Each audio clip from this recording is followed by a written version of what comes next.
ለመሆኑ ይህንን ምስል ስትመለከቱ መጀመሪያ ወደ አእምሯችሁ የመጣው ምንድነው? የአንድ ምስኪን ዛፍ መከራ ወይስ የአንድ ግዙፍ ድንጋይ ጨካኝ የበላይነት?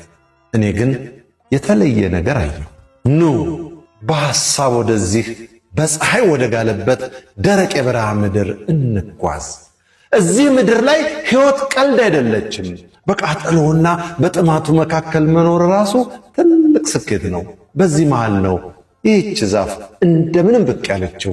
ነገር ግን ፈተናዋ በድርቁ ብቻ አላበቃም።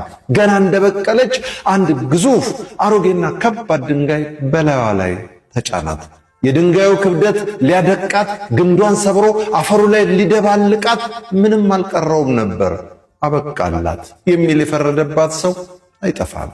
ነገር ግን በዛፏ ውስጥ የሚንቀለቀለው የሕይወት ፍላጎት ከድንጋዩ ክብደት በላይ ጠንካራ ሆነ።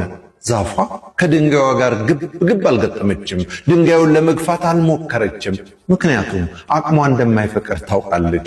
ይልቁንም ታላቅ ጥበብን ተጠቀመች። በድንጋዩ ጫና ስር ራሷን አጠማዘዘች፣ ዝቅ አለች። ድንጋዩ የፈጠረውን ቀዳዳ ተጠቅማ በጎኑ ብቅ ማለት ሞከረች። በመጨረሻም ከድንጋዩ አልፋ ወጥታ ወደ ሰማይ ቀና አለች። ያ ከባድ ድንጋይ አሁን በሷ ስር ሆኗል። ድንጋዩ አላጠፋትም። ይልቁንም ልዩ ቅርጽና ማራኪነት ሰጣት። ዛሬ ላይ ቆማ የአሸናፊነት ልምላሜ ለምልማለች። ወዳጄ፣ ይህ ምስል ለሰው ልጅ ስለ ልቦና ታላቅ ትምህርት ውስጥ የሚያጋጥሙንን ግዙፍ ድንጋዮች ወይም የኢኮኖሚ ችግር፣ የጤና እክል፣ የተወሳሰቡ ግንኙነቶች ወይም የሥራ ጫናዎች እንዴት ማስተናገድ እንዳለብን ያሳየናል። ተለዋዋጭነትን ወይም ፍሌክሲቢሊቲን እንመልከት። ብዙዎቻችን ችግር ሲገጥመን በኃይል ለመጋፈጥ እንሞክራለን፣ ካልሆነም እንበጠሳለን። ይህች ዛፍ ግን ተለዋዋጭ መሆን ወይም ፍሌክሲብል መኖርን እንደሚያስቀጥል ታስተምረናለች። ሁኔታዎች ሲከብዱ መሰበር ሳይሆን መጠማዘዝ፣ ስትራቴጂ መቀየርና አዳዲስ አማራጮች መፈለግ መፍትሄ ነው። ችግርን የመቋቋም አቅም ወይም ሪሳይለንስ ጽናት ማለት መከራ ለመኖር ሳይሆን በመከራ ውስጥ ተስፋ ሳይቆርጡ መዝለቅ ነው።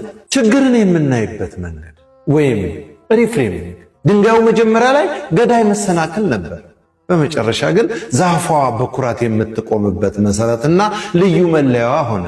ያንተም ትልቁ ፈተና ዛሬ ላይ እያሰቃየህ ቢሆንም ነገ ታሪክህ የማንነት ጥንካሬና የመማሪያ መድረክ ይሆናል። የምመክርህ ወዳጅ፣ የሕይወት ድንጋዮች ሲጫኑህ አትሰበር። የትግል ስልት